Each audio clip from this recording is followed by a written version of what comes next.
The invention of social media and entertainment platforms have completely destroyed the once strong bond of community. We have in fact lost that community. The first act is loss of community, the loss of trust in each other. People are not hanging out in the porch in the summertime to get away from the heat. They close the door and put on the AC and they watch TV. We are rewiring our brains away from the social connections sitting next door and towards the easy access technology in our hands.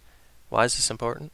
Dr. Haidt, social psychologist and author working at New York University, says on the Huberman Lab podcast that humans are most comfortable in a village-like setting, where we know the people around us and can establish close bonds.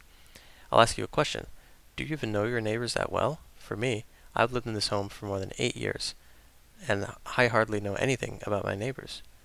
Where I'm from, houses are getting physically closer together, but the people inside them are figuratively moving farther apart.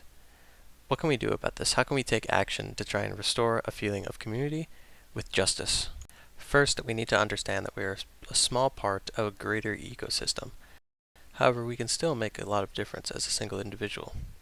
But try and focus on changing your small community, whatever you define that to be. Whether that community is a church, street, school, or workers at a grocery store or a gym. Trying to establish a better sense of community by engaging with them can ripple great changes. So when I say community, it doesn't have to be necessarily the street or your neighborhood. It can be whatever you define it to be. And therefore, you could take this idea with you. That which is good for the city is good for the citizen. So try and contribute beneficial actions towards the community, and it will ultimately impact you beneficially, and also the people who live within it. Now let's get into some technical aspects of justice so we can understand this a little more. Now when people usually think of justice, they think of honesty, kindness, and fairness, which is a very good summarization of what justice is and how you can implement it into your daily lives. You should be honest, kind, and fair to the people around you, and therefore, you will get a lot back in return. You will create a good community, and people will be honest, kind, and fair back to you. Obviously not always, but your goal is to try and control what you can, not control other people. Because the idea is on you applying justice towards other people. And it doesn't mean you'll necessarily get it in return, but it's the best way to try and improve a community and make a community. However, there's one more aspect of justice that is the most difficult to understand and practice, and that would be piety. Piety describes justice aimed at a divine level. Okay, what do I mean by that? Well, let's take a look about what Epictetus had to say about this piety and looking towards the divine level to a man who owned slaves. But I own them, slaves, and they don't own me. Do you see where you are looking? You are directing your attention to the earth, to the pit, to these debased laws of ours, corpse laws, not to the laws of gods. Now piety works as an umbrella term to improve the other aspects of justice, honesty, kindness, and fairness.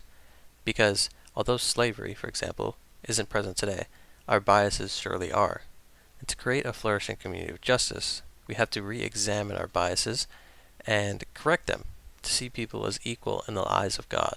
Because if we are able to create a community that has a lot of justice, then we need to make sure that we view everyone as equals. And the only way to view everyone as equals is by ditching our material assumptions.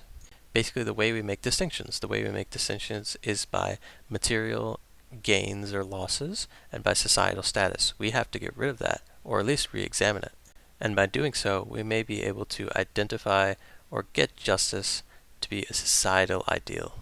Take the ever-popular surge of self-improvement, for example. Practiced by millions, it inherently focuses on the self. And there's nothing inherently wrong with that, but something is missing. Remember Dr. Haidt and his preaching of village life as optimal for humans? We can't live out that life if we're only focused on ourselves. And people, myself included, often block everyone else out as a distraction, or I'm not using my time optimally, and I need to improve it. I need to use it to improve myself. However, any other person can be a great stepping stone to making change in your community. So in your self-improvement journey, you also have to incorporate the aspects of other people and the fact that you are a human and you live with other people. And if you want to continually make great changes in your community, well then justice should be an attitude, not just something that you do in the moment, like how it's normally thought of. It should be an attitude that takes careful consideration and constant change.